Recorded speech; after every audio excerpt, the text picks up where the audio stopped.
Cette semaine, on conduit le Jeep Wagoneer Series 2 2022.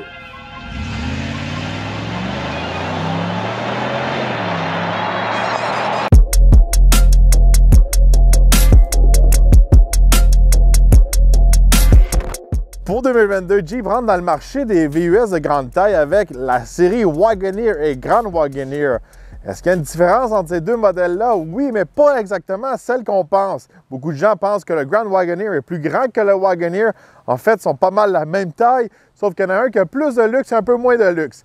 Si on les compare à des produits chez GM, un Wagoneer va compétitionner contre un Yukon et le Grand Wagoneer contre un Escalade. Sous le capot du Wagoneer, on retrouve le fameux V8 Hemi 5.7 litres avec le système e-Torque. C'est bon pour 392 chevaux vapeur et 404 livres-pieds de coupe. Jumelène transmission 8 vitesses. Alors, on va aller sur la route voir si le système e-Torque nous offre une bonne économie d'essence et est-ce qu'on fait un gros sacrifice sur la performance à comparer du 6.4 litres qu'on retrouve dans le Grand Wagoneer. Bon, maintenant, on va tester l'accélération. On va se mettre en mode sport.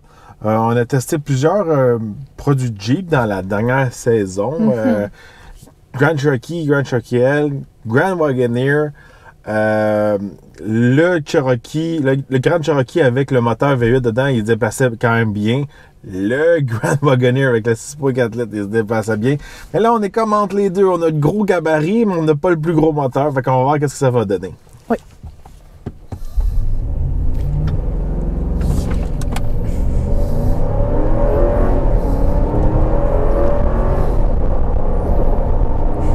Et voilà. Ça pousse bien, on voit qu'il y a de la misère à se traîner à la fin. Oui. On peut faire le 0 à 100 en 7,8 secondes et on peut faire le quart de mille en 15,8 secondes. Bon, c'est des stats qui sont assez lentes, je pourrais dire, à comparer de la compétition. Surtout si on le compare aux produits autant de chez GM que chez Ford. L'EcoBoost, il se déplace très bien. C'est des chiffres similaires au V8 5.3 litres qu'on retrouve dans le Tahoe et dans le Yukon. Si on le compare au 6.2 litres qu'on retrouve dans le Denali, dans les Tahoe plus mieux équipés, ça décolle beaucoup plus que ça. Fait que de ce côté-là, c'est dans la moyenne, mais c'est pas le plus performant. Bon, sur la route avec le Jeep Wagoneer, je rappelle que sur la chaîne, on est pas mal des experts en VUS de grande taille. On les a pas mal tous essayés. Juste quelques exceptions, pas du Toyota, là.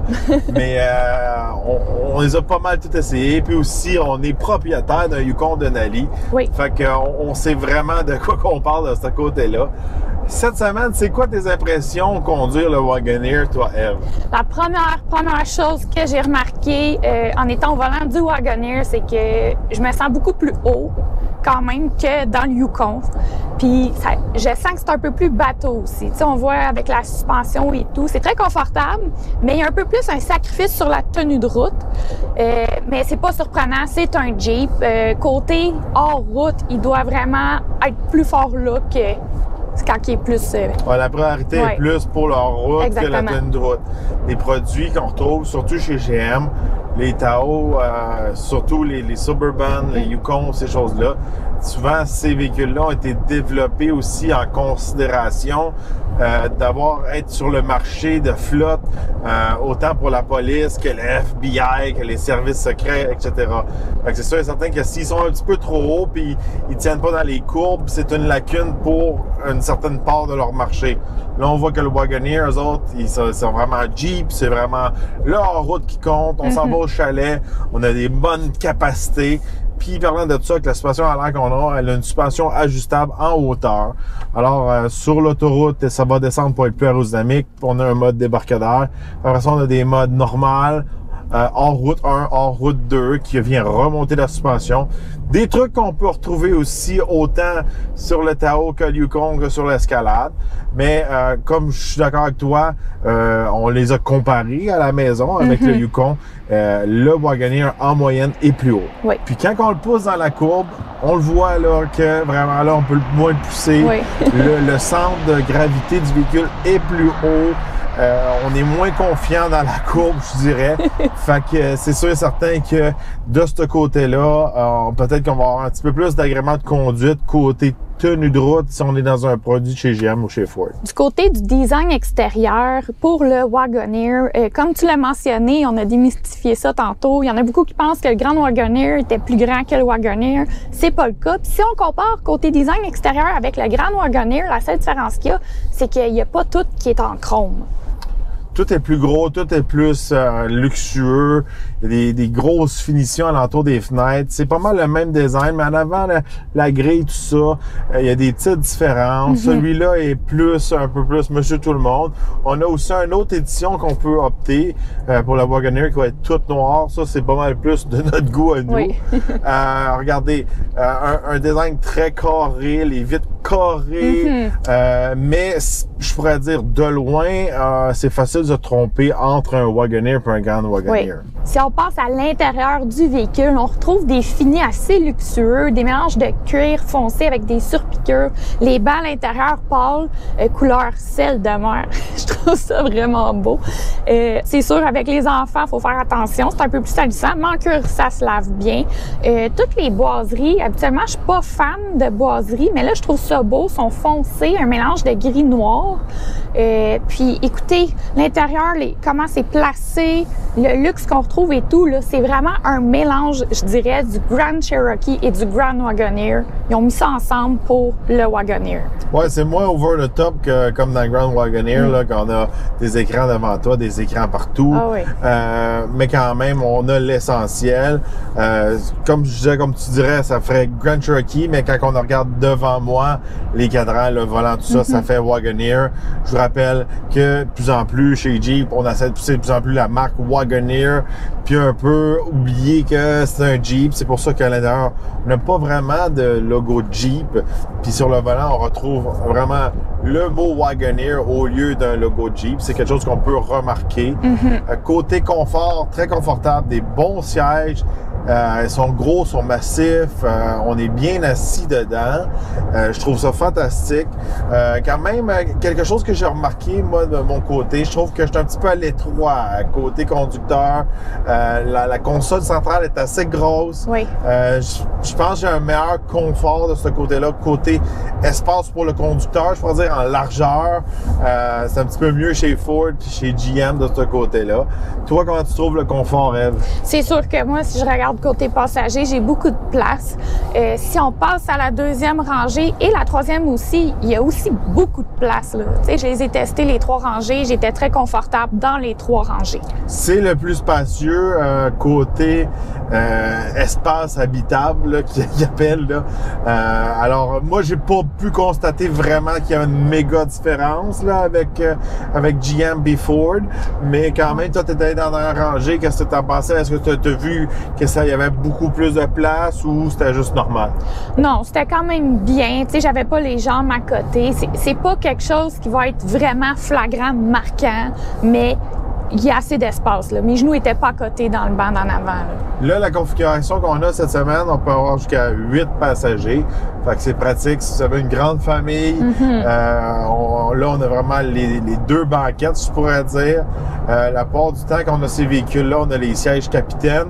Les deux ont un peu leur avantage, je pourrais dire. Les sièges capitaines, oui, on élimine peut-être une place pour un passager de plus, mais c'est pratique pour les enfants pour quand ils passent au milieu, au lieu de jouer avec les bancs. On a remarqué que pour les enfants, c'est beaucoup plus facile. Oui, c'est plus rapide. En ce qui concerne l'écran, on a un bel écran tactile de 10,1 pouces qui est facile à comprendre, à utiliser. En dessous, on a un chargeur sans fil pour le cellulaire. On a quand même un gros accès pour se rendre à cet emplacement-là. On a une porte sur le devant pour cacher notre téléphone. On a des gros porte-gobelets. On a d'autres cachettes aussi sur l'appui-bras où on peut brancher un autre téléphone et fermer tout ça pour qu'il soit bien caché. Donc, côté ergonomie, là, moi, je suis très satisfaite. Oui, puis qu'est-ce qui est le fun? Tout est facile d'accès. Ça reste des boutons, mais des boutons style de luxe. Ça défait pas. On se croirait pas dans un Ram, je pourrais dire, ou dans un Sierra. On est littéralement dans un Wagoneer, mais ça reste quand même camion pour la facilité d'utiliser tous les boutons. Autant la climatisation, que changer nos modes de conduite, que changer la suspension, tout ça. Très facile d'accès. Cette semaine, j'ai presque rien cherché à l'intérieur du Wagoneer. Tout était vraiment intuitif. J'aime beaucoup ça. Du côté de la valise, c'est le fun parce que le Wagoneer est celui qui offre le plus d'espace cargo quand toutes les 3 rangées de bancs sont levées. Donc, c'est quand même un point très fort. Oui, ça, c'est quelque chose que des fois, il faut faire un certain sacrifice. Nous, avec notre Yukon, quand on embarque tous les enfants, on utilise toutes les rangées. Puis c'est quand même limité espace pour la valise. Ça l'est moins qu'auparavant. Il n'y a plus vraiment d'espèce de VUS de grande taille, version courte, je pourrais dire, même si ces modèles-là sont la version courte. Les nouveaux GM, les Tahoe, les Yukon, Escalade, etc., ils ont vraiment allongé leur version courte. Puis ils ont aussi leur version allongée, je pourrais dire. Autant le Suburban que le Yukon XL, que le Escalade ESV. Là, c'est des versions un peu plus allongées. Vous allez retrouver plus de valises dans ces modèles-là. Ça va être le même cas pour le Wagoneer et le Grand Wagoneer. On va avoir un Wagoneer L et un Grand Wagoneer L qui va être encore plus long que le Suburban, tout ça. Fait que côté capacité, ces choses-là, Wagoneer veut être vraiment le premier, le Kingpin. En parlant d'être le meilleur dans sa catégorie, il n'y a pas juste dans l'espace cargo où est-ce que Wagoneer se démarque, c'est aussi dans la capacité de remorquage. Il peut remorquer jusqu'à 10 000 livres. Oui, ça c'est impressionnant.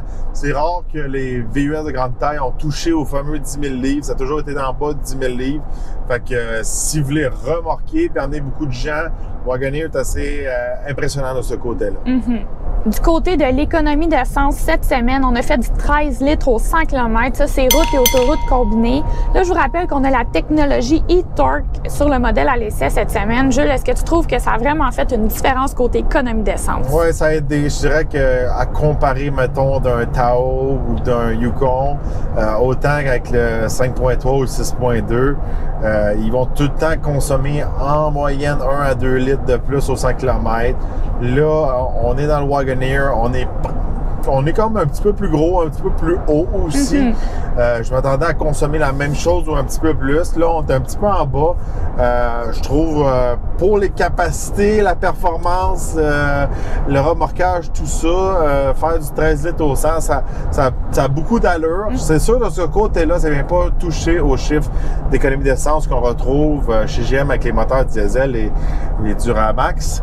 Là, on a fait des chiffres qui sont dans les 8 litres au 100 et même en bas de ça. De ce côté-là, c'est assez impressionnant. Mais regardez, pour être à l'essence V8, tout ça, ça a de l'allure. Du côté des prix, on peut entrer dans un Wagoneer à partir de 81 495 $ et le modèle à l'essai cette semaine est de 89 180 $. Ouais, à ce prix-là, on rentre vraiment dans le territoire Yukon Denali. Le camion est un petit peu monté bizarre cette semaine. C'est un Series 2 avec la suspension à l'air.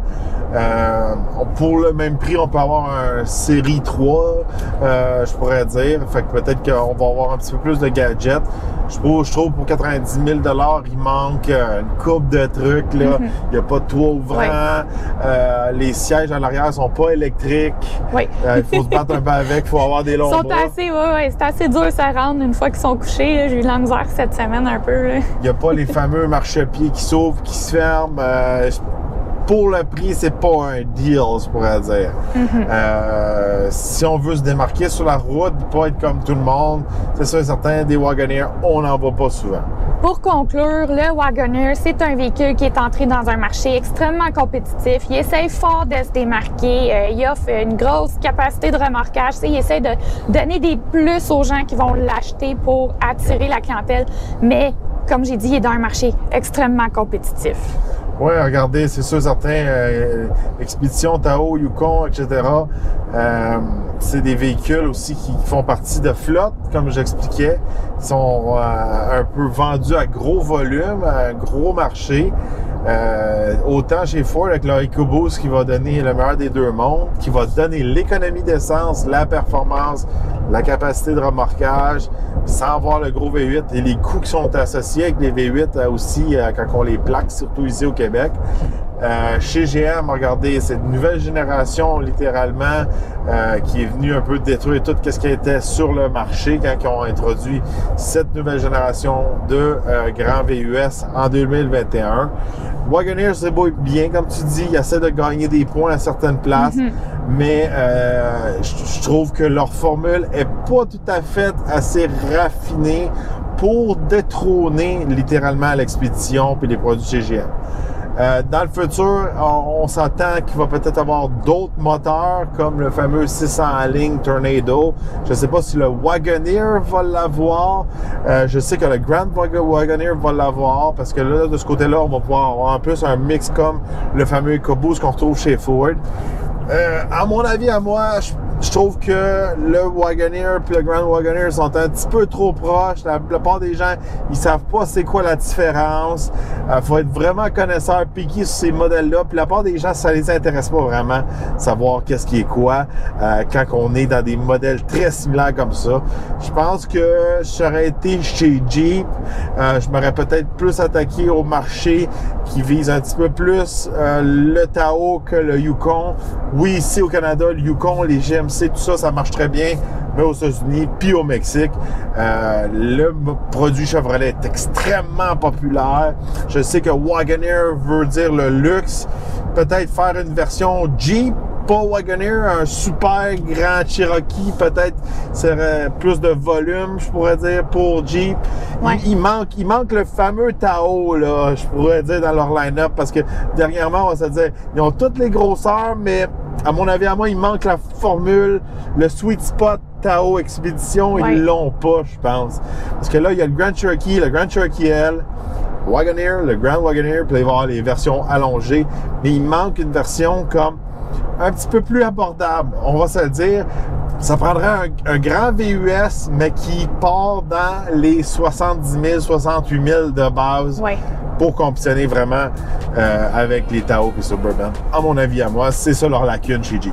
Dites-nous ce que vous en pensez dans les commentaires. Aimez-vous le Wagoneer? N'oubliez pas de vous abonner, n'oubliez pas de liker et partager la vidéo. Et on se retrouve dans un prochain Essai routier.